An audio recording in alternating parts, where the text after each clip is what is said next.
प्रयागराज में महाकुंभ चल रहा है। इस मेले की वजह से या इस शाही स्नान की वजह से चारों तरफ खुशियां ही खुशियां हैं और बहुत मन को एक प्रशंसा मिल रही है। कहते हैं कुंभ मेले की एक बात होती है, जो ये स्नान होता है यहाँ सभी को बहुत सुकून मिलता है और इसके बारे में कहा जाता है कि यहाँ पर कुछ अपने बिछड़ भी जाते हैं तो कुछ अपने मिल भी जाते हैं।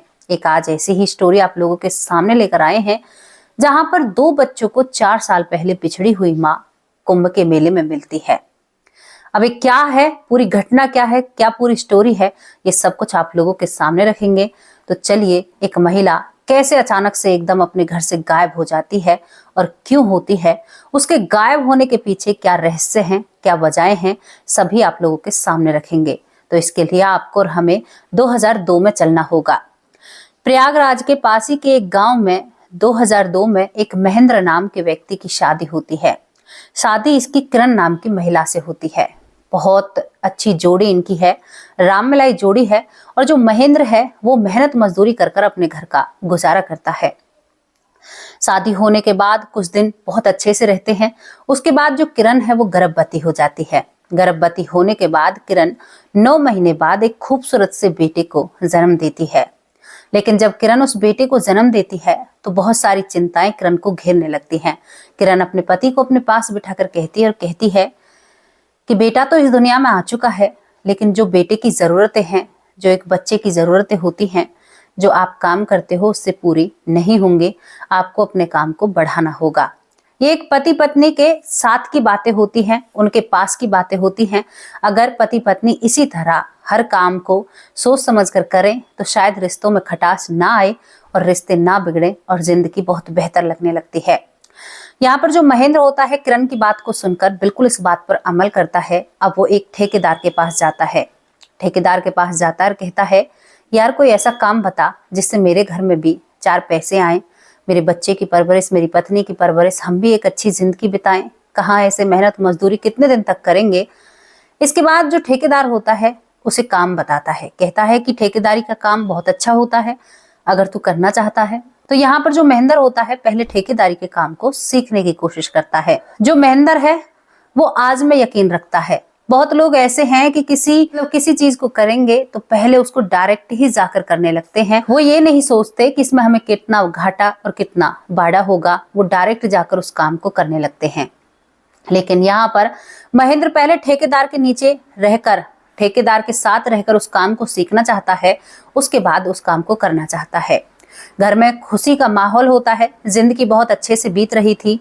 लोग एक दूसरे की बातों को समझते हैं। 3 लोग जो घर में हो चुके हैं, 3 जने। अब यहाँ पर और कुछ दिन बीतते हैं। महेंद्र अपने काम को बहुत अच्छे से सीख रहा था।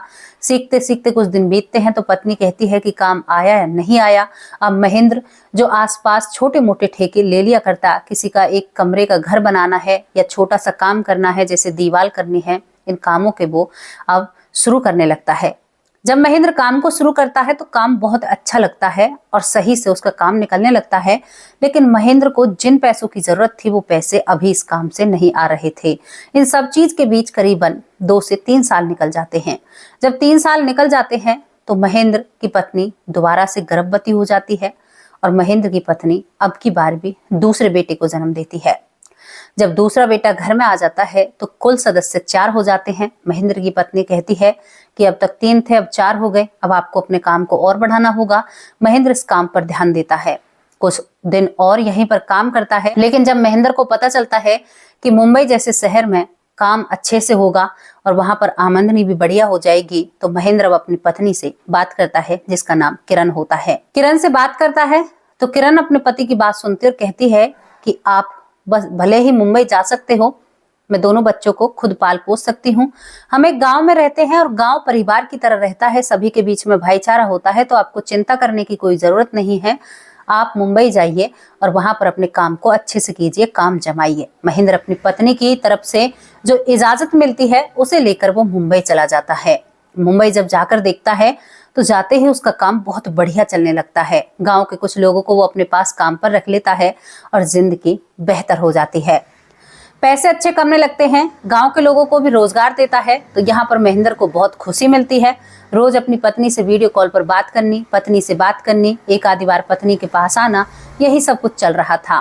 धीरे धीरे कब 6 साल निकल गए किसी को कुछ भी पता नहीं होता। छोटा बेटा 6.5 साल का हो जाता है। अब यहाँ पर एक दिन शाम की बात होती है। महेंद्र के बड़े बेटे का महेंद्र के पास फोन आता है, जिसका नाम मनीष होता है। मनीष कहता है कि बाबा हमें डर लग रहा है, माँ बहुत देर की बाहर गई है लेकिन घर नहीं आई है। महेंद्र कहता है कि बेटा थोड़ी देर और इंतजार करो, जरूर तुम्हारी माँ घर आएगी। अब वो बच्चे थोड़ी देर और इंतजार करते हैं। बड़ा और भी बड़ा था, छोटा तो अभी 6.5 साल का था। अब यहाँ पर जब वो इंतजार कर रहे थे तो शाम के 7:30 बज जाते हैं। 7:30 से 8 का टाइम था, लेकिन वहां पर जो किरण है वो आती ही नहीं है। अब यहाँ पर वो बेटा फिर अपने पिता को फोन करता है, कहता है कि पिताजी हमें घर में डर लग रहा है, माँ नहीं आई है। महेंद्र सोच विचार में पड़ जाता है। जो पत्नी का फोन है वो भी बच्चों के पास है। अब पत्नी को कैसे संपर्क किया जाए। महेंद्र अब जो गांव के लोग उसके पास लगे हुए होते हैं, एक महिला के पास फोन कराता है, कहता है कि मेरे बच्चों के पास इस महिला को भेज दीजिए अपनी पत्नी को, क्योंकि मेरे बच्चे डर रहे हैं, मुझे नहीं पता कि किरण कहाँ पर गई है। इस बात को सुनकर जो उसके साथ काम कर रहे थे वो अपनी पत्नी को इन बच्चों के पास भेज देते हैं। महेंद्र वहां से बहुत आनंद फानन में जल्दी जल्दी निकलता है। जल्दी निकलने के बाद वो अपने बच्चों के पास जल्द से जल्द पहुंचना चाहता है, क्योंकि सुबह भी उसने पता किया तो उसकी पत्नी उनके बच्चों के पास नहीं पहुंचती है।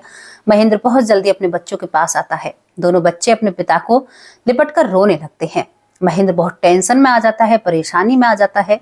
महेंद्र एक पुलिस कंप्लेंट भी दर्ज करता है। तो यहाँ पर पुलिस वाले भी ये कहकर टाल देते हैं कि आपकी पत्नी समझदार थी। पुलिस भी इसमें ज्यादा ध्यान नहीं देती है, लेकिन पुलिस अपनी तरह से कार्रवाई करती है। अब महेंद्र भी अपनी तरफ से कार्रवाई करता है। आसपास के लोगों से पूछताछ करता है कि किसी को पता हो, किसी ने जाते हुए देखा हो, कहां पर गई। वहां पर पुलिस वाले भी पूछते हैं, लेकिन यहाँ पर एक बात निकल कर सामने आती है।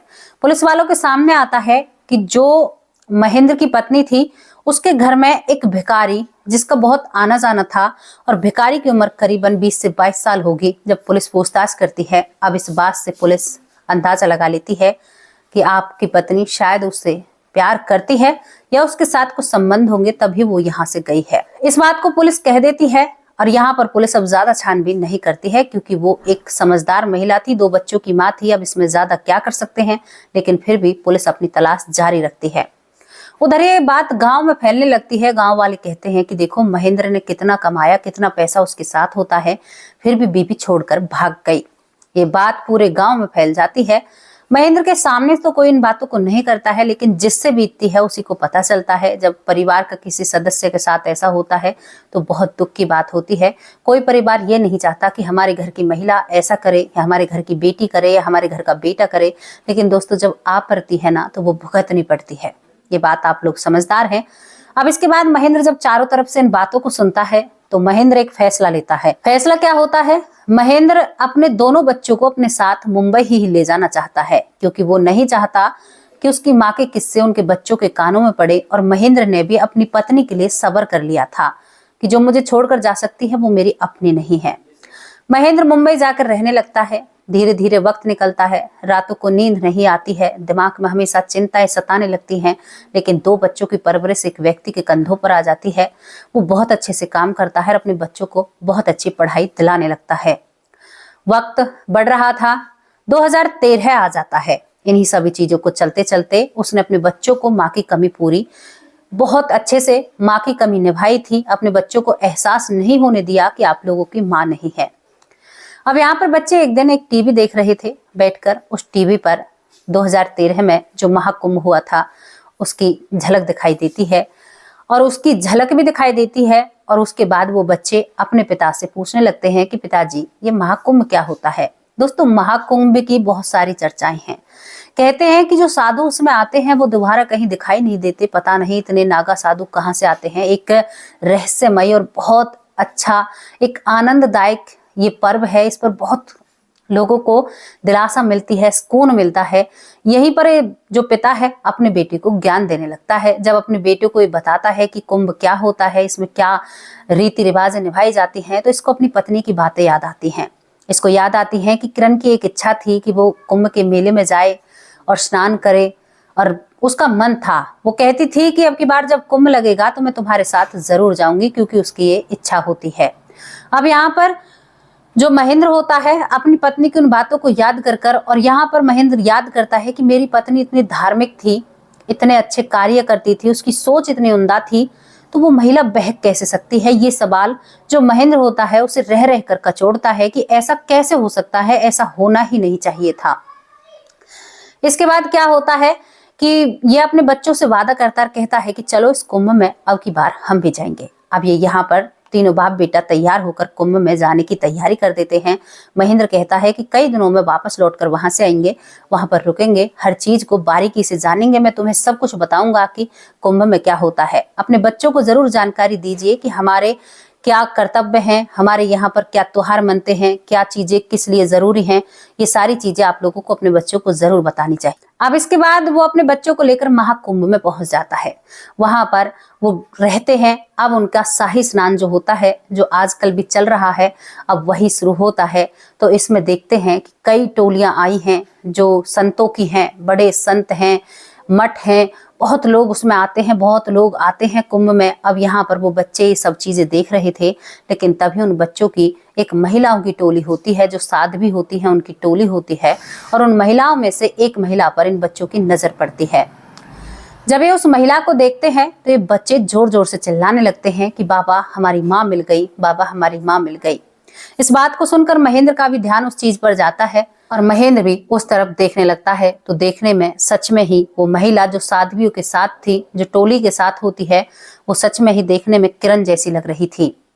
यहाँ पर जब वो महिला इनकी तरफ देखती है तो वो भी इनको देखकर पहचान लेती है, क्योंकि वो सच में ही किरण होती है। ये बच्चे उस महिला की तरफ बढ़ने लगते हैं। भीड़ ज्यादा होने के कारण किरण सभी साध्वियों को छोड़कर उस भीड़ से एक तरफ इन बच्चों की तरफ बढ़ने लगती है, क्योंकि किरण को पता था ज्यादा भीड़ में अगर बच्चे आएंगे तो बच्चों को हानि हो सकती है। वो बाहर निकलती है। जब ये बच्चे मिलते हैं तो यहाँ पर किरण को ये लिपट जाते हैं कि माँ तुम हमें छोड़कर कैसे जा सकती हो, तुमने हमारे साथ ऐसा क्यों किया। और ये बच्चे बहुत जोर जोर से रोने लगते हैं। यहाँ पर किरण भी फूट फूट कर रोने लगती है। इसके बाद जो किरण का पति महेंद्र होता है वो भी खड़ा, उसके मन में सवालों के तूफान चले हुए थे। उसे तो भाई सभी सवालों के जवाब जानने थे, अब वो भी देख रहा है। जब इन सभी का मिलना मिलाना हो जाता है, उसके बाद जो महेंद्र होता है वो कहता है कि किरण कभी भी ऐसा नहीं लगा कि तुम ऐसा कर दोगी, लेकिन मुझे तुमसे जानना है कि तुम मुझे क्यों छोड़कर गई। आखिर मुझसे ऐसी क्या कमी हो गई जो तुमने मेरे साथ ऐसा किया। किरण फूट फूट कर रोने लगती है। ये सभी एक तरफ हो जाते हैं और किरण कहती है कि मुझसे जो बीती है वो तो किसी ने नहीं पूछी, मैं क्या बताऊं तुम्हें जो मुझसे गलतियां हुई हैं। वो कहती है कि हाँ मेरी गलती थी कि मैंने एक भिखारी पर भरोसा किया। उस भिखारी ने मुझे अपनी बातों में ऐसा लिया कि उसने कहा कि मोक्ष एक अंत है, अगर आप मोक्ष की राह पर जाओगे तो वो परिवार से अलग रहकर आपको मिलना पड़ेगा। उसने मुझे अपनी बातों में ऐसे उलझाया कि मैं उसकी बातों में ऐसे बह जाती हूँ कि मुझे भी मोक्ष चाहिए। मैं उसके साथ अपने घर को, अपने बच्चे को, अपने पति को छोड़ने के लिए तैयार हो जाती हूँ, मैं उसके साथ जाती हूँ। उसने मुझे कहीं मोक्ष नहीं दिलाया, मेरे साथ बदतमीजी की। उस भिखारी को मैं किसी तरह से उससे दूर भागती हूँ, लेकिन जब मैं उससे दूर भागती हूँ तो मैं सोचती हूँ कि मैंने ये पागलपन में क्या कर दिया, क्योंकि वो भक्ति बहुत किया करती और वो दूसरों की बातों पर बहुत विश्वास किया करती। जो भी व्यक्ति उसके सामने धार्मिक बातें किया करता तो उस महिला को वो बातें बहुत अच्छी लगा करती। अब इसके बाद वो कहती है कि मुझे बहुत पश्चाताप हुआ कि ठीक है मैं कर्म कर रही हूँ, एक धार्मिक काम करती हूँ, मुझे अच्छा लगता है पूजा पाठ करना, लेकिन मैं इतना कैसे बहक सकती हूँ, मेरा दिमाग इतना पागल कैसे हो सकता है। उसके बाद मुझे एहसास जब हुआ तो मैं अपने गांव की तरफ जब आती हूँ तो मैंने यहाँ पर बहुत चर्चाएं सुनी। मैं अपना चेहरा ढककर आती हूँ। जब मुझे पता चलता है और मैं अपने घर पर ताला लगा हुआ देखती हूँ, रात के समय आती हूँ तो मुझे पता चल चुका था कि तुम यहाँ से जा चुके हो। जब मेरी इतनी सारी बदनामी उस गाँव में होती है तो मैं अपने जीवन को अब चाहती हूँ कि अगर प्रभु ने मेरे लिए यही रास्ता चुना है तो मैं एक दिन रो रही थी, तभी मुझे साधुओं की टोली मिलती है और इस टोली में मैं अपने आप को समर्पण कर देती हूँ और यहाँ पर मैं इन्हीं के साथ उसी दिन से रह रही हूँ जब से मैं अपने घर से निकलने के बाद उस व्यक्ति की मुझे सच्चाई पता चली। इन्हीं के साथ मैं अपना जीवन गुजार रही हूँ।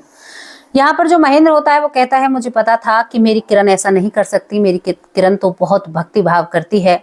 और यहाँ पर महेंद्र एक पल में अपनी पत्नी को क्षमा कर देता है और कहता है कि चलो वो घर तुम्हारा इंतजार कर रहा है, अब हम उस गांव में नहीं रहते, हम मुंबई जैसे शहर में रहते हैं, वहां पर अपनी एक नई जिंदगी की शुरुआत करो।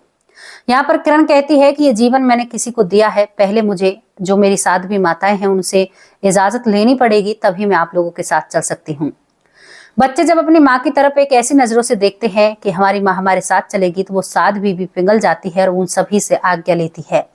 यहाँ पर जो साध्वियों का समूह था उन्होंने कहा था कि तुम्हारी गृहस्थ आश्रम बहुत अच्छा होता है, अगर कोई गृहस्थ आश्रम में रहते हुए प्रभु को पाले तो इस सबसे बड़ी भक्ति होती है।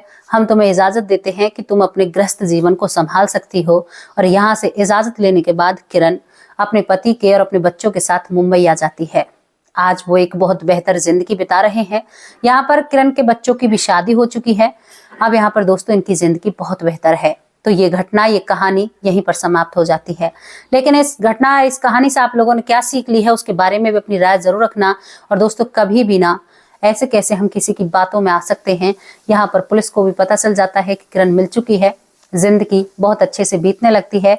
लेकिन उस भिखारी का आज तक भी किसी को कोई पता नहीं चला, क्योंकि वो ऐसा भेष रख कर रहता था जिससे कोई उसे पहचान ना सके। तो दोस्तों इस घटना के बारे में आप लोग क्या कहोगे? सत्यता पर रखी हुई एक स्टोरी है, जिसके बारे में आपकी जो भी राय है अपनी राय कमेंट बॉक्स में जरूर रखना। लेकिन ये कहानी दिल को छू कर जाती है। यहाँ पर महेंद्र ने भी अपनी पत्नी का एक तरीके से इंतजार ही किया था, क्योंकि वो बहुत इंतजार करता है मुंबई में भी कि कब मेरी पत्नी का फोन आए, क्योंकि उसके पास उसका नंबर तो था, लेकिन वो कभी भी फोन नहीं करती है और उनको महाकुंभ जैसे मेले में मिलकर जाती है। तो दोस्तों इस कहानी पर जो भी राय है अपनी राय कमेंट बॉक्स में जरूर रखना। कल फिर हाजिर होंगे किसी सच्ची और अच्छी स्टोरी के साथ। तब तक के लिए नमस्कार, जय हिंद, जय भारत।